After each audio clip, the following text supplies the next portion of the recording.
여호와는 나의 사랑이시요 나의 요새시요 나의 산성이시요 나를 건지시는 이시요 나의 방패이시니 내가 그에게 피하였고 그가 내 백성을 내게 복종하게 하셨나이다. 여호와여, 주의 하늘을 그리우고 강림하시며 신들에게 접촉하사 연기를 내게 하소서. 번개를 번쩍이사 원수들을 흩으시며 주의 화살을 쏘아 그들을 무찌르소서. 위에서부터 주의 손을 펴사 나를 큰 물과 이방인의 손에서 구하여 건지소서. 아멘. 거룩하신 하나님 아버지, 나의 반석 되신 여호와를 찬송하리로다. 시편 기자는 찬송합니다. 오늘 이 시간에도 우리가 두 손을 들고 여호와 하나님을 찬송하며 영광을 돌리고자 하오니 이 시간에 오셔서 참으로 우리의 사랑이시요 요새시요 산성이시고 우리를 건져주시는 방패가 되시는 여호와 하나님을 체험케 도와 주시옵소서. 온 마음을 다하여 예배를 드리며 하나님께 영광을 돌리오니 우리의 예배를 받으시옵시고 우리에게 힘과 능력과 권세와 위로가 넘쳐나는 복된 시간 되게 인도하여 주시옵소서. 예수님의 이름으로 기도드리옵나이다. 아멘. 이걸 주시는 하나님의 말씀은 신약성경 골로새서 1장 21절부터 29절까지의 말씀입니다. 한 목소리로 함께 봉독하겠습니다. 전에 악한 실로 멀리 떠나 마음으로 주와로 된 너희를 이제는 그의 죄의 힘으로 말미암아 화목하사 너희를 거룩하고 흐뭇고 청명할 것이 없는 자로 그 앞에 세우고자 하셨으니 만일 너희가 믿음에 거하고 터 위에 굳게 서서 너희 그릇과 복음의 소망에 흔들리지 아니하면 그리하리라. 이 복음은 천하 만민에게 전파된 바요 나 바울은 이 복음의 일꾼이 되었노라.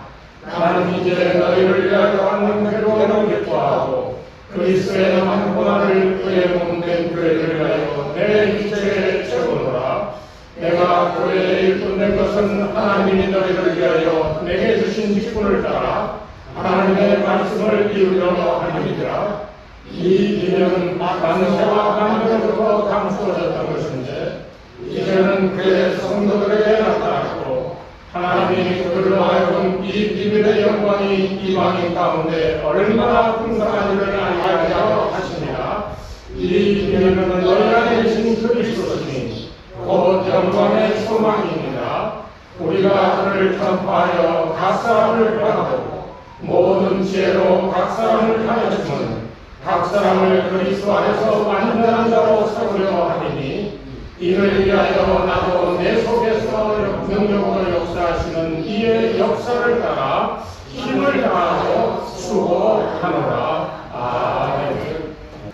할렐루야. 아멘. 우리 주님의 영광과 여러분을 위로하시는 역사가 여러분과 늘 함께 하시기를 주의 이름으로 축복합니다. 오늘 성경을 보면 사도 바울은 자기를 일꾼이라고 얘기하는 것을 볼 수 있습니다. 여러분 생각에 일꾼은 어떤 존재일까요? 일꾼은 이 주인이 시키는 대로 그 일을 맡아서 하는 사람이라고 우리가 생각을 할 수 있습니다. 종의 개념하고는 조금 다르지만 어쨌든 내용적으로 보면 일꾼은 맡겨진 일을 책임지고 그 일을 하는 사람이라고 정의해 볼 수가 있습니다. 그런데 이 사도 바울은 자기를 일꾼이라고 얘기하면서 무엇을 하는 일꾼이냐 했을 때 자기는 복음을 위한 일꾼이다라고 그렇게 얘기하고 있다는 거예요. 요새 그 사회가 어수선하고 또 교회도 그러다 보니까 조금 이상한 사람들이 많이 나타나더라고요. 제가 어떤 목사님이 저한테 전화해서 목사님 이런 분 아십니까? 그러는데 전 모르는 분이에요. 근데 이분이 좀 이상해요. 그래서 찾아봤어요. 그랬더니 아는 게 아니라 이상하더라고요. 혹시 여러분들 가운데 나들목교회라고 하는 데서 뭐 이렇게 이렇고 저러고 얘기할 때 그 얘기를 다 그렇게 받아들이고 믿으면 안 돼요. 왜냐하면 핵심은 그거더라고요. 오늘날 교회는 이용했다는 거예요. 무엇이 이혼되느냐? 하나님 나라와 복음이 이게 갈라져 있다는 거예요. 예수님 오셔서 이 땅에 선포하신 것은 회개하고 이 천국이 가까워서 회개하라, 천국 하나님 나라를 얘기했는데, 복음은 개인의 구원에 관한 것만을 이제 집중적으로 한국교회에 가르치다 보니까 한국교회 안에 하나님 나라의 개념이 이게 희미해졌다는 거예요. 예수님의 가르침도 하나님 나라에 대한 거고 복음의 내용도 하나님 나라에 대한 건데 이게 변질되었다는 거예요. 그래서 이제 하나님 나라와 복음이 이렇게 갈라져 있는 것처럼 이렇게 되어버렸다는 거예요. 그러면서 이 교회는 개인의 구원도 중요하지만 사회 구원을 위하여 더 많이 애를 써야 된다. 그런데 저도 잘 모르지만 제가 하는 상식선에서는 그건 참 말도 안 되는 소리예요. 예수님이 오셔서 하나님 나라 천국에 대해서 처음에 선포를 하셨고 그 다음에 그분이 가르치는 모든 내용들이 뭐였습니까? 하나님 나라에 적합한 삶을 살아가려면 어떻게 해야 됩니까? 그 나라에 들어가려면 어떻게 해야 됩니까? 그 대표적인 말씀이 좁은 문으로 들어가라는 거 아니에요. 그리고 내가 곧 길이요 진리요 생명이니 나로 말미암지 않고선 아버지께로 갈 자가 없다고 그러셨잖아요. 이 복음의 핵심이라고 하는데 바로 그런 것들이거든요. 그러니까 그런 것들을 이 제자들이 이 듣고 보고 배우고 성령의 도우심으로 그것을 가르치는 거지요. 무엇을 가르칩니까? 하나님 나라에 갈 수 있는 존재로 우리를 하나님과 함께 살아갈 수 있는 거룩하고 경건한 존재로 만들어가게 우리에게 주신 것이 이 복음이라는 거예요. 만약 여러분 복음을 듣지 못했다면 여러분 어떻게 예수 믿었겠어요? 예수님이 나를 위해 죽으셨습니다. 그 예수를 믿으면 난 천국에 갈 수 있는 존재로 구원받습니다. 이거 복음이 없었다면 우리가 어떻게 구원받았겠습니까? 뭘로 구원받았겠어요? 그러니까 이상한 얘기를 하면서 사람들의 마음을 끌어당기는 이런 이단 사이비 같은 이야기에 여러분 마음을 빼앗겨서는 절대로 안 되는 거예요. 오늘 사도 바울의 얘기를 들으십시오. 이 사람이 지금 이 바울이 얘기하고 있는 것은 다른 거 아닙니다. 복음이라고 하는 것은 하나님으로부터 멀어졌던 우리를 하나님께로 가도록 만드는 것이 복음이고, 그리고 하나님과 나를 화목하게 만들기 위하여 화목의 제물로 그리스도 예수께서 오셔서 나를 위해 죽으셨다라는 것이 두 번째고요. 그리고 나를 하나님 앞에서 거룩하고 흠이 없고 폭망받을 것이 없는 자로 서게 하는 것이 바로 복음이라는 거예요. 믿습니까? 네. 꼭 기억하십시오. 네, 복음이라고 하는 건 우리로 하여금 하나님께로 가도록 만드는 것이고요. 그리고 하나님과 나를 화목하게 하시기 위해 화목해 하기 위해서 예수님이 우리를 위해 십자가에 죽으셨다는 것이고요. 그리고 우리로 그 예수를 믿음으로 흠없고 거룩한 존재로 하나님 앞에 설 수 있게 만들어 주는 것이 복음의 기능이라는 거예요. 이 사실을 여러분이 기억하셔야 돼요. 그런데 이 복음하고 하나님 나라를 떨어뜨려나요? 자기가 얼핏 들으면 야 정말 그렇다라고 그 글을 쭉 보니까 그럴듯해요. 뭐 미국에서 공부했다고 그러는데 뭐 그럴듯해 내용들이 다. 그런데 핵심은 잘못됐다는 거예요. 왜 잘못됐냐? 복음이 곧 하나님 나라 들어가는 길이요 진리요 생명이신 예수를 지칭하는 것이고, 오늘 바울은 그것을 이 골로새서에서 증거하고 있는 거예요. 오늘 여러분 잘 들으시고 다 아는 내용이지만 정리하실 수 있는 그런 시간이 되시기를 바랍니다. 이 성도들이 누리는 축복 가운데 가장 큰 축복이 뭔지 아십니까? 교회의 일꾼이 되는 축복입니다. 하나님께서 우리에게 구원이라고 하는 놀라운 은혜를 베풀어 예수를 믿게 하시고, 그리고 예수 믿는 사람으로 살아가게 하셨잖아요. 그러면 예수 믿는 사람으로 나 구원받았어 하고 그렇게 하고 끝나는 삶일까요? 만약 그럴 것 같으면 왜 하나님은 예수님을 십자가에 달려 돌아가시기까지 그렇게까지 우리를 구원하려 하셨겠어요? 아무 대가 없이 무조건적인 사랑으로 우리 구원하신 건 맞아요. 그런데 구원받은 우리는 땡큐 하나님 하고 구원받았다고 물러날라 하고 살아가는 거예요. 이 구원파가 얘기하는 게 그런 거예요. 한 번 구원받았으니 죄사함을 받았으니 이제는 내가 세상을 살아가면서 무슨 죄를 짓든지 간에 2000년 전 저 십자가에서 예수께서 피 흘리심으로 인하여 나의 모든 죄가 씻겨졌다는 거예요. 과거의 죄, 현재 짓고 있는 죄, 미래의 죄까지 다 용서함 받았으니까 어떤 죄로 인한 어떤 압박과 이 죄의 형벌과 이런 것부터 나는 자유로운 존재가 됐다. 그럼 얼마나 편해요. 나 구원받은 죄야. 나 2000년 전 예수님의 십자가의 보혈로 다 내 죄가 씻겨졌어. 그래서 내가 지금 죄를 짓는다 할지라도 이거 자동으로 다 씻겨.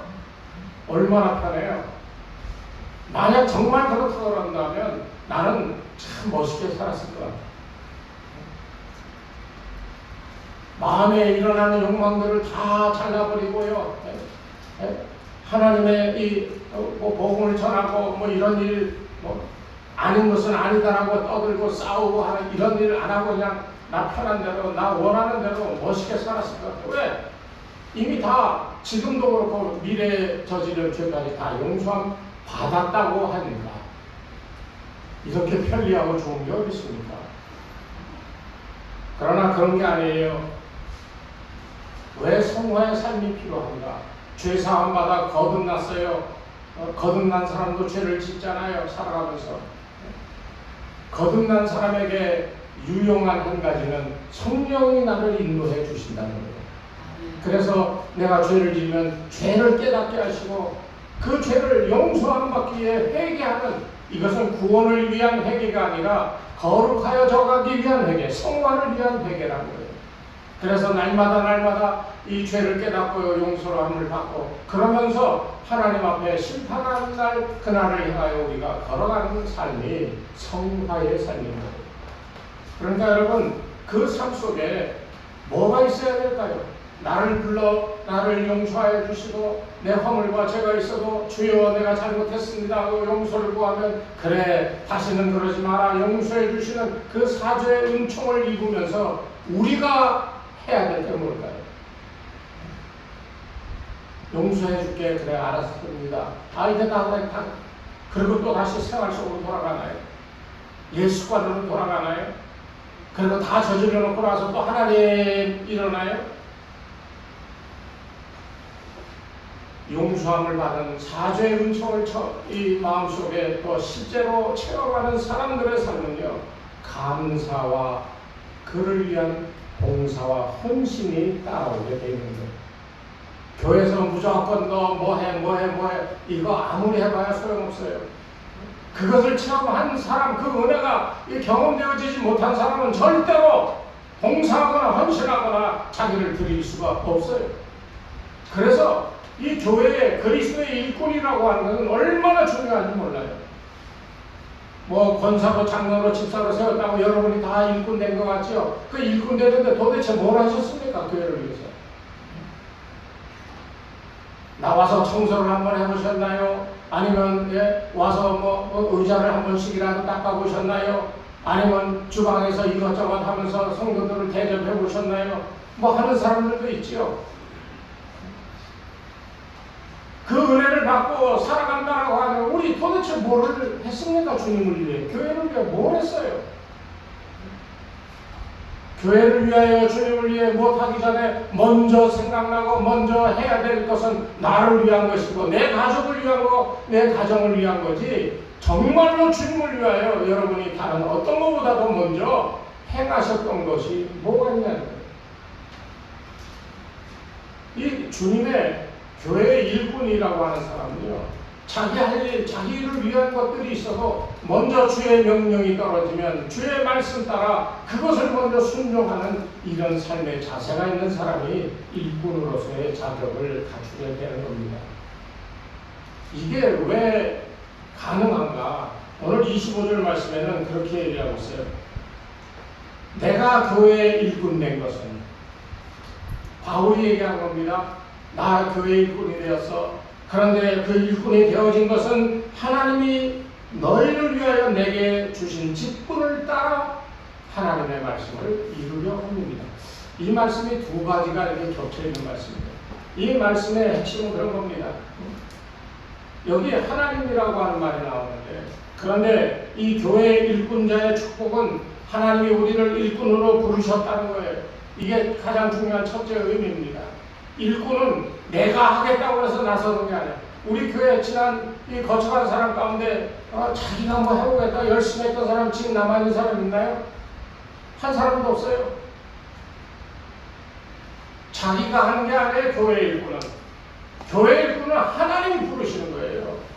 그것을 아는 사람은 아무 소리 안 하고 하나님 말씀대로 그것을 실천에 옮기는 삶을 살아가는 거예요. 내가 교회 일꾼이 된 것은 내 능력이 있어서가 아니라 내가 자격이 있어서 내가 하고 싶어서 되는 게 아니라는 말입니다. 전적으로 하나님이 부르셨기 때문이에요. 이것을 체험하고 그렇습니다. 하나님 나를 부르셨으니 내가 주의 일꾼으로 세워졌습니다 라고 하는 진정한 고백이 없으면 일을 못하는 거예요. 오늘 저는 여러분들에게 하나님이 여러분을 부르셨음을 기도하는 가운데 말씀을 묵상하는 가운데 주여 나를 부르셨으니 감사합니다. 아멘 할 수 있는 은혜가 있기를 주의 이름으로 축원합니다. 전적으로 하나님 부르신 거예요. 근데 이게 그냥 가만히 있다가 갑자기 그렇구나. 야, 너 일로 와서 이래. 이런 부르심이 아니에요. 여기 성경은 분명히 바울이 그렇게 얘기했어요. 하나님이 너희를 위하여 나를 일꾼으로 불렀다는 거예요. 그러니까 이건 목적이 있는 거잖아요. 목적이 있으면 그 목적을 실천하기에 계획을 세우잖아요. 그런데 성경 전반을 보면 하나님께서 우리를 구원하시고 또 태초에 우리를 선택하셨다고 그랬고 모든 계획이 하나님께서 태초에 계획하신 것들을 하나도 변함없이 지금까지 또 미래에 이르기까지 변함없이 그걸 섭리라고 그러잖아요. 정하신 것들을 이루어 가신다라고 얘기하고 있어요. 그러니까 바울을 부른 것도 어느 날 갑자기 부른 게 아니라 이미 하나님께서 섭리 가운데 예정하셨던 그래서 그 때가 됐을 때 바울을 부른 것이고요. 저와 여러분을 부른 것도 그냥 갑자기 있다가 주은혜 교회에 와 그래서 좀 열심히 봉사하니까 장로도 되고 권사가 된 게 아니에요, 여러분. 하나님의 섭리 가운데 계획한 가운데 하나님의 경륜에 따라 다시 말하면 작정하고 준비하시고 그렇게 행하겠다 하신 그 하나님의 계획에 따라 우리를 부르셨다는 거예요. 그러니까 우리는 만약 내가 교회 일꾼입니다 라고 하는 믿음이 확신하면 나는 얼마나 위대한 존재인지를 여러분 아셔야 돼요. 하나님이 나를 부르셨는데 그냥 갑자기 생각나서 임시로 땜빵하게 부른 게 아니에요. 하나님께서 우리를 부르실 때 이미 오래전부터 계획을 하셔서 주은혜 교회를 세우며 주은혜 교회가 이런 일을 위하여 하나님의 영광을 나타내기 위해 세워지고 그 일을 감당할 수 있는데 그 일을 해가는데 하나님은 이미 누구를 장로로 권사로 집사로 세워 그 각각 맡겨진 일들을 행하도록 부르셨다는 겁니다. 여러분 이거 믿어지십니까? 믿어지십니까? 이걸 믿으셔야 돼요. 그래야 우리가 하나님 앞에 겸손해질 수 있습니다. 그래야 우리의 믿음이 온전해질 수 있어요. 사방에 사단이 우리를 섬기려고 우는 사자와 같이 돌아다니면 우리를 위협하는데요. 그런 가운데서 담대하게 서 있을 수가 있는 거예요. 오늘 여기 성경 말씀을 보면 뭐라 그랬습니까? 여기 보면 23절에 22절은 우리를 거룩하고 흠없고 책망할 것이 없는 자로 주님 앞에 우리를 세우고자 했는데 그런데 그렇게 되기 위해서 너희가 믿음에 거하고 조건입니다. 믿음에 거해야 되고요. 그 터 위에 굳게 서야 되고요. 그리고 그 복음의 소망에 흔들리지 않아야 됩니다. 믿음에 서야 된다는 말은 우리가 너무나도 많이 듣던 얘기잖아요. 이 믿음은 여러분이 만들어서 가지는 믿음이 아닙니다. 이 믿음은 하나님이 나를 선택하여 불러 나를 구원하셨다. 하나님이 주신 선물인 믿음을 얘기하는 거예요. 그러니까 여러분 스스로 내 믿음이 어떻다 저렇다 얘기하지 마세요. 저 사람 믿음이 어떻고 저렇고 얘기하지 마세요. 이 사람이나 저 사람이나 그 믿음은 다 하나님의 선물로 주신 거예요. 네? 그러니 하나님이 선물로 준 걸 가지고 저 사람 믿음이 이상하고 말이야 뭐 이 사람 믿음이 작고 뭐 이렇게 얘기할 수 있는 게 아니라는 거예요. 그것을 깨닫는 것이 이게 중요한 거예요. 이 하나님을 바라보며 예수의 이름으로 기도하고 찬송하며 영광 돌리며 하는 나의 삶의 이 모든 시작은 하나님이 주신 이 믿음 위에 굳건하게 서 있는 그 삶에서 나온다라고 하는 사실을 고백하는 거예요. 이게 든든해야 흔들리지 않습니다. 거기에 더하여 이제 복음의 소망에 흔들리지 말아요. 복음의 소망에서 흔들리지 말아요. 복음의 소망이 뭐예요? 우리의 최종적인 소망이 뭐예요?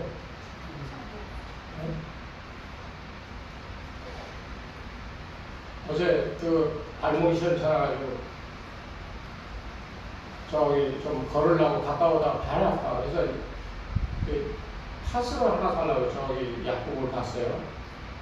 약국을 사는데 어떤 사람이 두 사람이서 뭘 사면서 얘기하는데, 야, 이번에 지난번에 어떤 사람이 27억 맞았대. 27억. 그래? 그럼 우리도 하나씩 살까? 하나 사면 안 돼. 두 자리 사야 돼. 그러면서 복권 얘기를 해. 그 사람들의 소망이 뭐였을까요? 그 얘기할 때. 복권 받는 거잖아요. 만약 우리가 그것을 소망했는데 그 소망이 이루어진다면 얼마나 좋겠습니까? 다들 그렇게 생각하시죠? 오늘 가시다 복권들도 사시는 거 아닌지 모르겠네. 우리의 소망은 그런 게 아니에요. 눈에 보이는 건 소망이 아니야. 눈에 보이는 건 우리가 가서 어떻게 해서든지 전투적으로 임하여 그것을 이룰 수 있는 것들이야. 그러나 복음의 소망은 그런 게 아니에요. 복음의 소망은 우리의 마지막이 어떻게 되어야 돼요? 하나님 나라에 들어갈 수 있어야 돼요.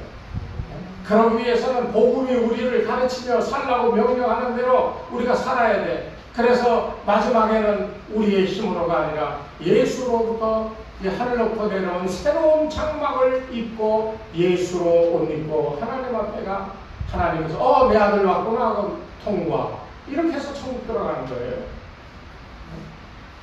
그런데 그게 쉬울 것 같지요? 어떤 사람이 백화점에 갔어요. 백화점에 가서 옷을 보니까 너무너무 좋아. 그래서 이거 한번 입어봐도 돼요? 그랬더니 종업원이 그럼요 하고 입어봤어. 자기 옷은 우리가 나누고 이거 딱 보니까 멋있어. 예뻐. 그럼 그 다음에 어떻게 해야 될까요? 둘 중에 하나 결정해야죠. 살 거냐 말 거냐. 근데 돈이 없어. 그럼 못 사는 거죠. 옷이 아무리 맵시가 있고 멋있고 아름답게 보여도 살 수 있는 여건이 안 되면 들어가서 옷을 갈아입고 원래 자기 옷을 입고 이거 좋긴 한데 다음에 살게 하고 와야 되는 거잖아. 근데 옷을 안 벗어. 계속 입고 있는 거예요. 그럼 그거 자기 건가요? 아닐 건가요? 어쩔 수 없이 다시 벗고 자기 옷을 입어야 돼요. 우리가 그리스도로 하늘로부터 내려오는 그리스도로 옷 입혀줘야 되는데 그게 어려운 이유가 바로 여기 있는 거예요. 내가 지금 입고 있는 이 육신이라고 하는 옷을 벗어던져야 되는데 내 마음을 이끌어가는 이 세상을 향한 욕망의 어떤 옷, 내 마음속에 들끓고 있는 세상을 향해서 성공하겠다라고 하는 어떤 그런 목적들, 세상과 어울러 세상과 짝하여 하나님과는 멀어질 수밖에 없었던 요소들로 다 옷 입고 살아가고 있었는데 이것들을 다 벗어버려야 하늘로부터 내려온 신령한 새로운 장막 그리스도로 옷 입혀질 수가 있는 거예요. 그런데 그 옷을 벗기가 쉽던가요? 조금만 누가 뭐라 그래도 눈이 확 돌아가고 승질나고 욕하고 싸우려고 들고 조금만 나에게 불이익이 온다면 그냥 뒤집어 엎어버리려고 그러고 조금만 자기와 생각이 달라도 상대방하고 선을 긋고 완전히 남남처럼 그렇게 살아가는 삶의 방식에 익숙한 우리들인데 그거 언제 벗어버릴래요? 복음의 소망은 예수로 믿고 천국에 하나님 나라에 들어가 영원히 사는 거예요. 그러려면 내가 지금 입고 있는 옷을 다 벗어버려야 되는데 이거 벗지 아니하고 어떻게 새 옷을 우리가 입을 수가 있겠어요? 벗을 수 있는 거 다 벗어야 돼. 그래도 다 못 벗어요. 여전히 우리 가운데 죄가 남아있지만 그러나 그럼에도 불구하고 예수로 옷 입혀지면 내 속에 있는 죄라 할지라도 하나님이 다 알아. 그렇지만 예수로 옷 입혀졌기 때문에 내 아들아 하고 영접으로 받아주시는 거예요. 이 원리를 아셔야 돼요. 그러니 복음이 얼마나 중요하고 복음을 전하는 그 일꾼이 얼마나 중요한가 하는 것을 우리가 기억해야 된다는 거예요. 디모데전서 1장 12절 13절에 디모데에게 바울은 이렇게 편지합니다. 나를 능하게 하신 그리스도 예수 우리 주께 내가 감사함은 나를 충성되이 여겨 내게 직분을 맡기십니다. 누가 맡겼어요? 예수님이 맡기셨어요. 여러분 직분 누가 맡겼어요? 목사가 맡겼어요? 여러분 사람이에요. 보면 자기가 좋아하고 안 좋아하고 하는 호불호가 있어요. 누구든지. 아, 저 사람은 아니 난 아니야. 저 사람은 교회 직분을 맡으면 안 돼. 그런 호불호가 있어요. 사람마다. 저 사람 성질이 좀 더러워서 안 돼. 저 사람 헌금도 안 하고 아무것도 안 해. 봉사도 안 해. 아, 저 사람 안 돼. 다 기준이 있어. 그래서 여러분 직분을 받은 거는 교회에서 여러분들을 구별하여 세운 게 아니라 그 이전에 하나님이 여러분을 복음의 일꾼으로 쓰시기 위하여 세워주신 거예요. 그러니까 여러분이 직분을 맡은 거지. 목사가 저 사람 세워주고 장로들이 모여서 이 사람 세워주자 해서 세워주는 게 아니라는 겁니다. 여러분 꼭 기억하십시오. 나를 능하게 하신 그리스도 예수 우리 주께서 내가 감사할 수밖에 없는 일을 나를 충성되이 여겨 내게 직분을 맡겨주셨다. 여러분의 직분도 주님이 여러분을 충성되이 여겨 맡겨주심을 믿으시기를 주의 이름으로 축원합니다. 그렇기 때문에 우리가 이제 행할 게 있는데 사명이라고 그러는데요. 이 사명은 25절 말씀에 우리가 보는 것은 하나님이 너희를 위하여 내게 주신 직분을 따라 하나님의 말씀을 이루려 합니다. 이게 두 번째 이 말씀에 보시면 말씀을 하나님의 말씀을 이루려고 하는 거예요. 앞에는 부르시었다라고 하는 것이고 두 번째는 우리에게 하나님의 말씀을 이루려고 하는데 그 이루려고 하는 말이 무슨 의미인가? 이것을 현대 세번역 성경은 이렇게 쉽게 얘기하고 있어요. 나는 하나님께서 여러분을 위하여 하나님의 말씀을 남김없이 전파하라고 맡기신 사명을 따라 교회의 일꾼이 되었습니다. 하나님의 이 말씀을 이루려 한다라고 하는 말이 뭐냐? 하나님의 말씀을 남김없이 하나도 남김없이 전파하라고 나를 세워주신다는 거예요. 그러니까 우리 성도들은요 둘 중에 하나여야 돼요. 다른 거 다 뭐 잘해도 못해도 상관없는데 두 가지 중에 하나는 반드시 해야 돼요. 하나는 보십시오. 28절에 보면 그렇게 얘기합니다. 우리가 그를 전파하여 각 사람을 권하고 모든 지혜로 각 사람을 가르치면 각 사람을 그리스도 안에서 완전한 자로 세우려 합니다. 이 28절 말씀을 보면 우리가 해야 될 반드시 해야 될 두 가지가 있는데 어느 한 가지라도 반드시 꼭 하셔야 되는데요. 첫째는 전파하는 일이에요.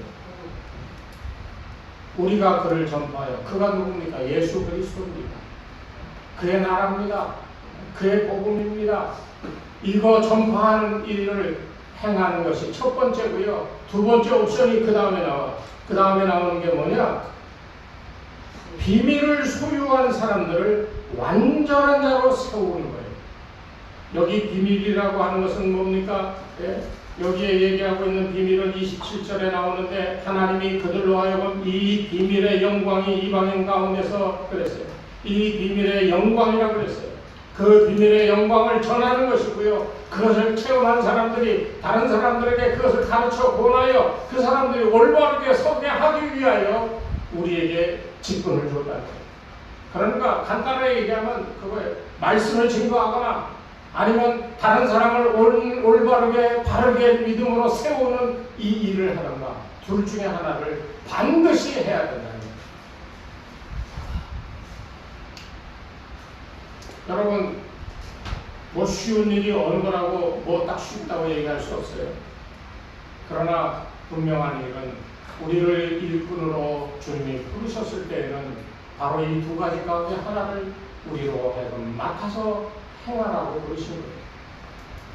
복음을 전파하시던가 아니면 다른 이들을 완전한 자로 세우시던가. 여러분의 지금 신앙의 위치는 어느 자리에 있습니까? 복음을 전파하는 그런 일을 여러분 하는 자리에 있습니까? 아니면 다른 사람을 완전한 자로 세우는 일을 위해 힘쓰고 수고하고 있습니까? 어떤 위치에 있든지 간에 이 둘 중에 하나는 반드시 여러분들의 삶 속에서 행하여 여러분 열매를 맺을 수 있게 되는 이런 삶이 복음의 일꾼으로서의 온당한 삶의 모습이다라고 얘기할 수 있는 거예요. 그래서 우리를 일꾼 삼으신 거예요. 그런데 여기 한 가지 비밀이 있어요. 일꾼을 삼으시는데 왜 그런 거 있잖아요. 뭐 007하면 그런 거잖아요. 비밀 요원이잖아요. 마찬가지로 하나님께서 우리를 세울 때 그냥 막 아무나 불러가지고 막 이렇게 한 게 아니라 과거부터 내려온 비밀이 있었는데 그건 구약시대의 선지자도 몰랐고요. 그 이스라엘 백성들이 그 하나님의 말씀을 들으며 살면서도 몰랐어. 과거부터 비밀로 감추어졌던 그 성경 26절 27절은 그것을 이렇게 표현합니다. 이 비밀은 만세와 만대로부터 감추어졌던 것인데 이제는 그의 성도들에게 나타났고 하나님이 그들로 하여금 이 영광, 비밀의 영광이 이방인 가운데 얼마나 풍성한지를 알게 하려 하십니다. 그 비밀은 예수 그리스도라고 그렇게 얘기하고 있습니다. 그러니까 구약시대에는 선지자들이 하나님의 말씀을 증거하고 그랬지만 그 말씀을 전하는 이나 듣는 이나 이 하나님의 그 말씀이 무엇을 의미하는지 몰랐어요. 왜냐하면 이사야를 통하여 하나님이 계시하는 그 하나님의 메시아는 고난의 종으로 이 땅에 오신다고 그랬거든요. 왕으로 오셔서 자기들 구원에도 시원찮을 판에 고난의 종으로 오신다고 그러니까 이스라엘 백성들은 도무지 이해할 수가 없었던 거예요. 그렇게 이스라엘 역사 가운데 그 비밀로 남아져 있던 일들이 그런데 예수님이 이 땅에 성육신하면서 비로소 그 비밀이 풀리기 시작하는 거예요. 그리고 그 마지막 이 정점은 십자가에 달려 만인을 위하여 그의 피를 흘려 용서하시는, 다시 말하면 구약시대의 제사를 드려 하나님께로부터 사죄의 은총을 입는 것 같이 예수님의 피로 모든 사람들이 용서함 받게 되었다라고 하는 이 사실이 알려지면서 여기에 정점을 찍는 거예요. 그리고 부활하셨어요. 그래서 그 사실들을 이제 예수님이 다 제자들에게 보여주시고 가르치셔서, 그래서 사도 바울은 고린도전서 15장에서 복음의 핵심은 예수님이 고난을 당하시고 십자가에 달려 죽으시고 그리고 부활하셨다. 이게 복음의 핵심이라고 그렇게 얘기하고 있어요. 바로 그 고난과 그 십자가의 죽으심과 부활하셔서 그 제자들에게 3년 동안 가르치고 보여주셨던 모든 것에 더하여 이제 분명하게 예수님이 하나님의 아들이요 그 살아계신 그리스도라고 하는 사실에 대하여 이제 생생하게 경험하게 하신 바로 그 믿음 위에 이제 내가 가면 보혜사 성령이 너에게 오실 텐데 그가 너에게 오면 내가 한 말씀을 기억나게 하고 그 말씀이 어떠한지 알게 할 것이다 얘기하셨거든요. 그때 보혜사가 오셔서 비로소 제자들이 알게 된 거예요.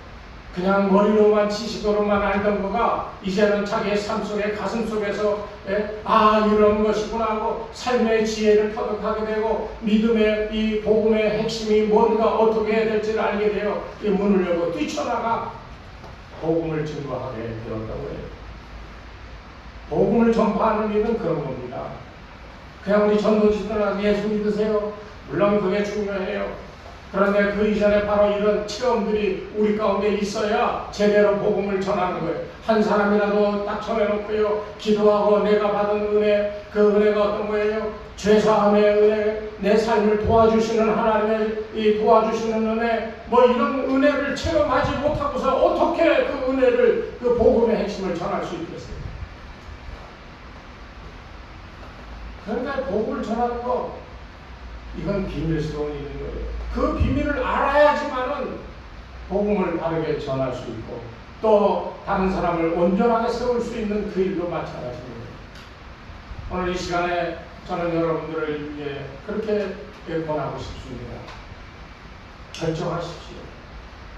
나의 믿음은 그냥 그렇게 살다가는 인생, 뭐 교회 권사로 장로로 아유 그래도 교회 가면 대접받고 또 내 스스로 만족하고 또 기도 열심히 하고 교회를 봉사하고 그걸로 내 믿음 다 됐다라고 그렇게 지금까지 살아왔다면 오늘로 딱 끝내버리시죠. 그런 믿음의 삶은 끝내세요. 여기 성경대로라면 만세와 만대로부터 감추어졌던 그 비밀이 성도들에게 나타났다고 했는데 그것은 예수 그리스도라고 그랬잖아요. 예수 그리스도는 하나님께서 감춰놨다가 우리 인류를 구원하기 위하여 꺼내드는 최후의 이 패였다라고 하는 것을 우리는 알아야 돼요.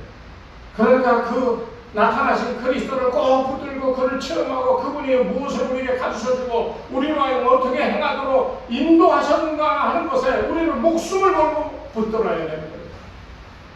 그게 복음이잖아요. 그래야 그 복음이 나를 살리고 그래야 그 복음이 나를 살리신 은혜를 체험하고 그래서 남들에게 가서 내가 경험했던 이 절절한 생명을 구원해 주신 하나님의 은혜 이것을 그들에게도 전해 그 사람의 마음도 그 마음에 감동되어 예수를 믿고 구원받게 되어지는 역사가 일어납니다. 이게 비밀스러운 역사입니다.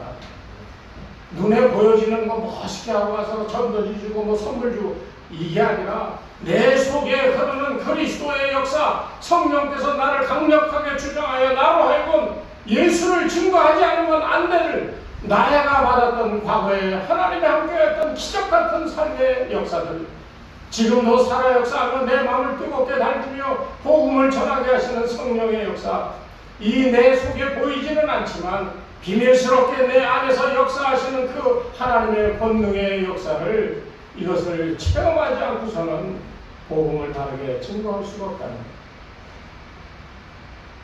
또 그것이 없으면 다른 사람을 온전하게 세울 수가 없습니다. 자기가 온전히 못 썼는데 어떻게 다른 사람을 온전히 세우겠습니까? 바울은 그래서 몽학선생과도 같다고 그랬어요. 자기가 선생인데 애들을 가르치는데 자기가 모르니까 학생들도 잘못된 걸 가르치다는 거예요.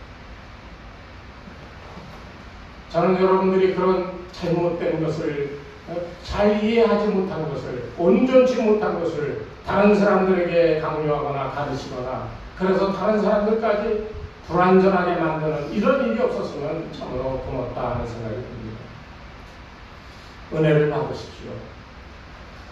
하나님이 나를 부르신 것에 대하여 죄를 사하여 주신 것에 대하여 내가 가지고 있는, 내가 품고 있는, 내가 입고 있는 세상의 육신의 옷을 벗어버리고 하늘로부터 내려온 신령한 장막으로 옷 입고 순종하여 살아가며 온전하게 받은 바 은혜를 다른 이에게 전하고 다른 이를 온전하게 세울 수 있는 이런 성도들이 되시기를 바랍니다.